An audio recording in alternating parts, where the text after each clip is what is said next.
તો મા વાર્તા કરે કે રામ જો આવી રીતે સીતાજીને હરણ કરવા રાવણ, અરે ક્યાં છે મારું બાણ, સ્વરૂપ યાદ આવી જાય. માં કે શું થયું લાલા? ઠાકોરજી પાછા બેસી જાય કે હા માને પાછું ખબર ન પડવી જોઈએ કે રામય હું છું ને કૃષ્ણય હું છું. પછી માનો ખોળાની અંદર પલ્લું પકડીને સૂઈ જાય. માં કે મારો લાલો બેસી ગયો લાગે છે. ઠાકોરજી કે આખી દુનિયાને બેવડાવું છું પણ તારાથી હું બી જાઉં છું. તો આવી અદ્ભુત લીલાઓ, બધી બાળ લીલાઓ આ વૃંદાવન છે એની પ્રતીતિ કરાવી. અને કામવનમાં બોલો વલ્લભાતી. વાંગ મુક્તાવલી. હરિરાય મહાપ્રભુજી કી જય. ભાવાર્થ. આત્મનિવેદનનો વાક્યાર્થ આ પ્રમાણે છે. વાક્યાર્થ એટલે નિવેદન મંત્રમાં જે શબ્દો કે અક્ષરો રહેલા છે તે સર્વનું રહસ્ય, એનો ભાવાર્થ. એ જ નિવેદનનો વાક્યાર્થ એને હરિરાય ચરણ સ્પષ્ટ કરે છે. નિવેદન મંત્રમાં કેટલા 84 અક્ષરો છે. એનો ભાવાર્થ, એનો શબ્દાર્થ, આ બધું હરિરાય મહાપ્રભુ આપણને સમજાવવાનો પ્રયત્ન કરે છે. હવે કેટલું સમજાશે એ આપણા ઉપર આધાર નથી, એ વલ્લભ કૃપા કરે તો સમજાય. નાના હતા ને તો બા ટાઈમમાં હોય તો મંત્ર બોલવાનો હોય, નિવેદન મંત્ર બ્રહ્મસબંધ. તો મેં કીધું આ તો બધું સંસ્કૃત છે, તને આવડે તું ભણેલી છે, બાકી ચૂપ રહે. હું ટાઈમમાં હોય તો અહીં તાર મને એવું પૂછાય નહીં. એટલી બધી એની ગૂઢતા હતી, એનું રહસ્ય હતું.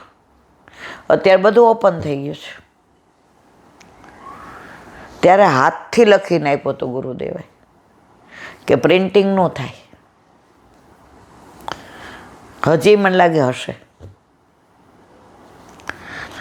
એક બેન તો ઘરે ઠાકોરજી નહીં, લગભગ 80 વર્ષના છે. ત્યારે આપણે સનિયુમાં રહેતા હતા અને આપણા ઘરે આવ્યા.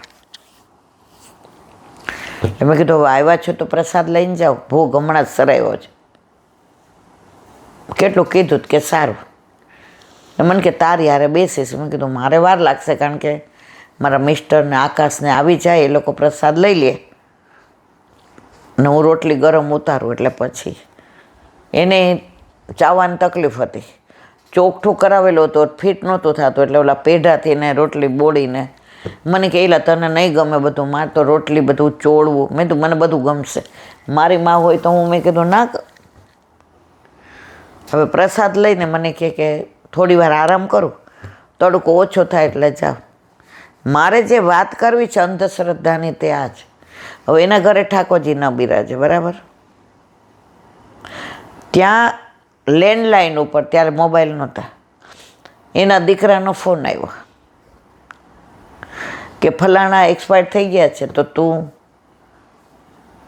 જાઈશ ગામડે? તો ફઈ બાકીએ છે. તો અંદર આવીને મને કે હવે મને અડતા નહીં. એ કે હવે મારે નાવું પડશે. હવે માથા બળું. મને તો અડધી સમજણ જ ન પડી. તમે શું કહો છો? તો કે મેં કીધું ફોનમાં સમાચાર આવ્યા એમાં થોડા જોવાઈ જવાય. મેં કીધું કોણ હતું? તો કે ત્રીજી ચોથી પેઢીએ મારા નણંદ કે કોણ જાણે શું કીધું. મેં કીધું એનું તમને પાછા એના દીકરાનો ફોન આવ્યો. એ કે આ લોકો જાય છે. મને કે હવે મારે શું કરવું? હું રિક્ષામાં જાઉં તો બધું છોવાઈ જાય. મેં કીધું યાર તમે કેમ આવું કરો છો? હવે જો ઘરમાં ઠાકોરજી નથી રાખવા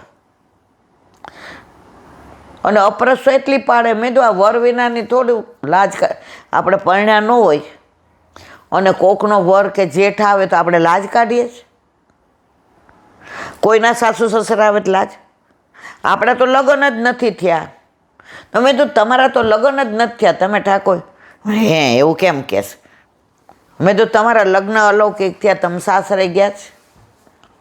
તમારી પાછળ મેં કીધું 12 વર્ષથી પડી છે કે તમે ઠાકોરજી મારાથી અપરસ ન પડાય ને મારાથી આ. મેં તો અપરસ એટલે સમજો છો શું?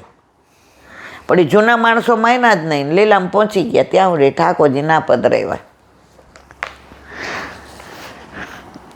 એકોહમ બહુશ્યામ એકાકી ન રમતે સદ્વિતીય ઈચ્છા. એ શ્રુતિ વાક્યોના આધારે પ્રથમ તો પ્રભુએ સૃષ્ટિ રચવાની ઈચ્છા કરી. ક્રિકેટ રમવું હોય ને તો 11 તો સામે જોઈએ છે, નહીં તો કોણ બોલિંગ કરે, કોણ બેટિંગ કરે ને કોણ ફિલ્ડિંગ કરે. હવે મેદાન જોઈએ ને રેફરી જોઈએ ને બધાય જોઈએ. તો ઠાકોરજી કે આ બધામાં તો સૃષ્ટિની રચના કરવી પડે. રમણ કરવા માટે સૃષ્ટિ રચે છે એમ ઉપનિષદ કહે છે. રમણ કેવી રીતે બની શકે? સર્વત્ર એક જ ભગવાન છે. ભગવાન બોલરે બને ને ભગવાન બેટિંગે કરે ને પછી ભગવાન ઓલો શું આ નિર્ણય કોણ આપે? જજ. શું નિર્ણય? હવે ક્રિકેટમાં જજ આપે, અમ્પાયર. હા, તો એ અમ્પાયર એ પ્રભુ બને.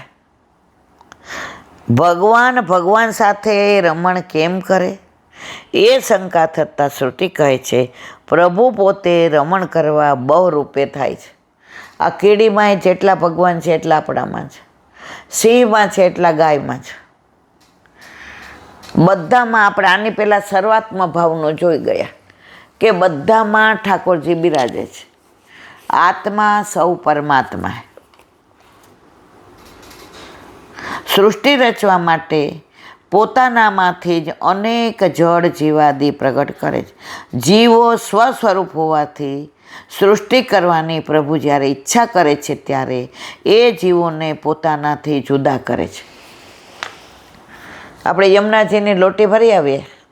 હવે યમુનાજી તો વ્રજમાં ગોકુળમાં, છતાંય આપણે લોટીજી ભરી આવીએ શું કહીએ? યમુનાજી છે. તો આપણે બધા પ્રભુમાંથી છૂટા પડ્યા છે, પરમાત્મામાંથી. તો આપણે બધા આત્મા છીએ, પણ છીએ કોના અંશ? પ્રભુના.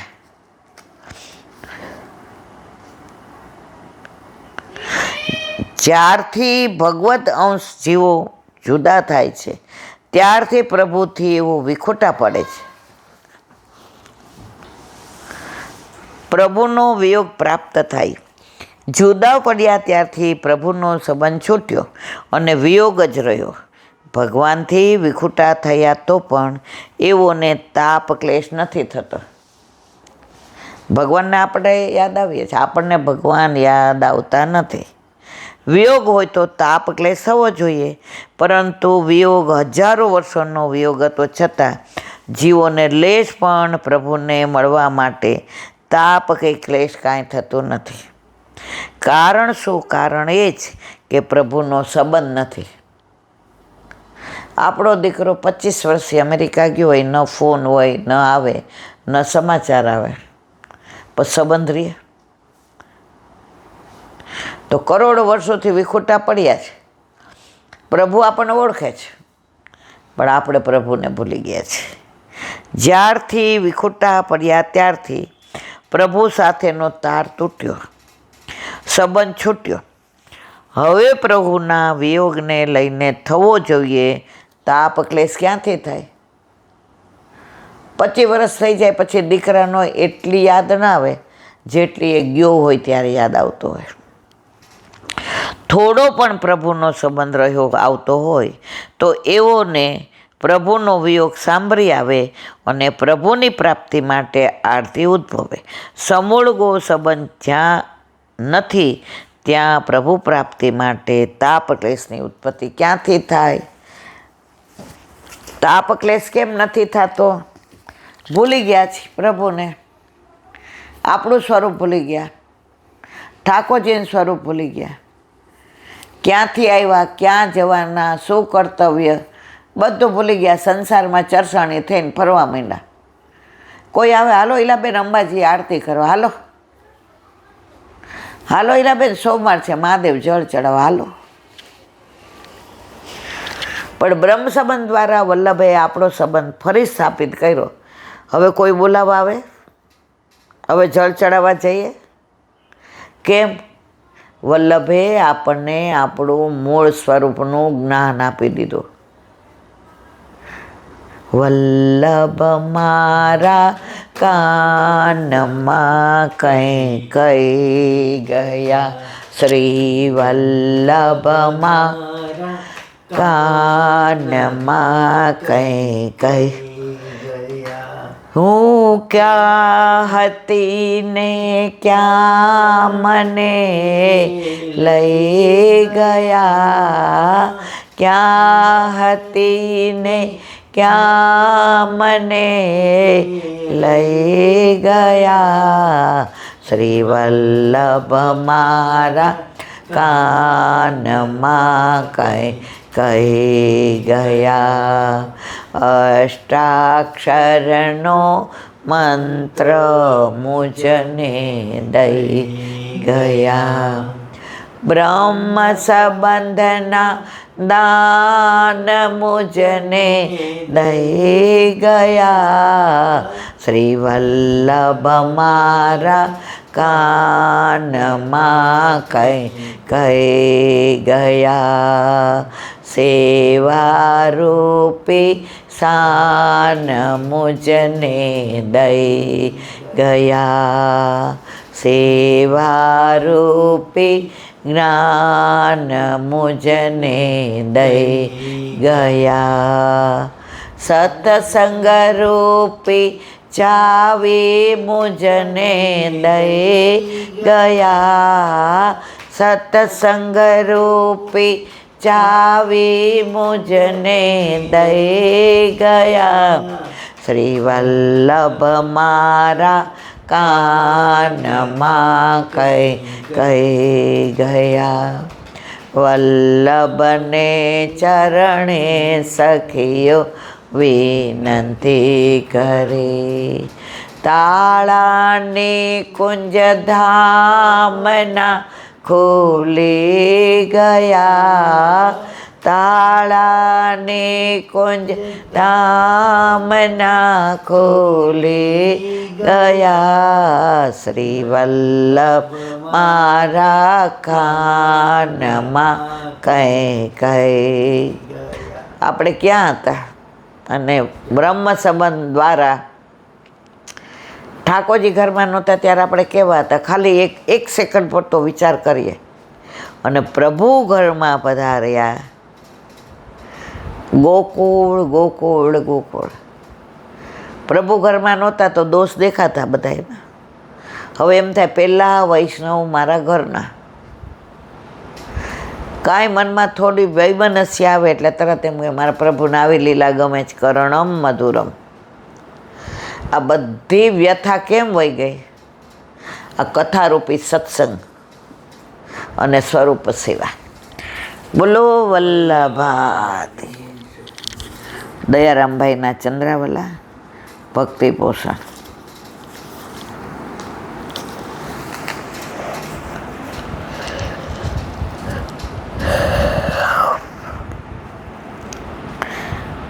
મિલવો નૈન હુઈકો નીકો, નંદ કો લાલ જીવન ધન સર્વસ્વ, ઓર જગત સબ ફીકો. મિલવો નૈન હુઈકો નીકો, ધર્મ શાસ્ત્ર ભાગવત ગીતા, ગૂઢ જ્ઞાન પોથીકો. ખાટી છાસ મોહે કામ ના આવે, સૂર ખવૈયા ઘીકો. મિલવો નૈન હુઈકો નીકો. સુરદાસીનું કીર્તન છે. આપણે તો ચકાચક સાચા ઘીના ખાવાવાળા, આપણે પુસ્તક ત્યાં જ્ઞાનવાળા નહીં. ઘણા મને પૂછે, એલા બેન આ ક્યાંથી વાંચ્યું? એ વલ્લભે જે કર્યું એ કર્યું મારા વાલા. એકવાર બોલી જાય પછી ખબર ન હોય. કારણ કે આપણો માર્ગ આખો ભાવના ઉપર છે. તો શું કે સુરદાસી? આ પદમાં મળવું ને તેનાથી ઉત્તમ આવું ગાયું છે. હૃદય ચક્ષુષી જેવો દર્શન કરી આનંદ પ્રાપ્ત કરે છે તે સુરદાસી કહે. જો સુરદાસી નેત્ર નથી, ચક્ષુ નથી, આંખ નથી, હૃદયથી દર્શન કરે છે. આપણે બધા આંખથી કરીએ છીએ ને, એટલે આંખ જેવી બંધ કરીને ખોલીએ એટલે જતા રહીએ છીએ. સૂરદાસી હૃદયમાં સ્થિર કરે છે, એટલે કાયમ એને દર્શન થાય છે. સૂરદાસી કહે છે કે યશોદાનો લાલો, નંદજીનો લાલે તે જ મારું સર્વસ્વ ધન છે. આપણું સર્વસ્વ ધન કોણ? આપણા ઠાકોરજી. આ વખતે આપણે શ્રીનાથજીએ દર્શન કરવા ગયા તો આપણને બધાને એવું લાગ્યું કે આપણા ઠાકોરજીને એનામાં કાંઈ ભેદ જ નથી. અને પરાકાષ્ઠા કેવી કે એ દર્શન કર્યા, એમણે બધું ગ્રીન ધારણ કર્યું હતું, અને આપણા ઠાકોરજીએ ગ્રીન. તો આપણા ઘરે આપણા માથે બિરાજતા આપણા ઠાકોરજી અને નાથદ્વારામાં બિરાજતા શ્રીજી બાબામાં કોઈ ભેદ નહીં. એહી તેહી તેહી એહી, ના કછું સંદેહ. હું તો તેને નિહાળીને જ બેસી રહું, બાકી આ જગતમાં કોઈ એવી ચીજ છે કે જોઈને આનંદ થાય?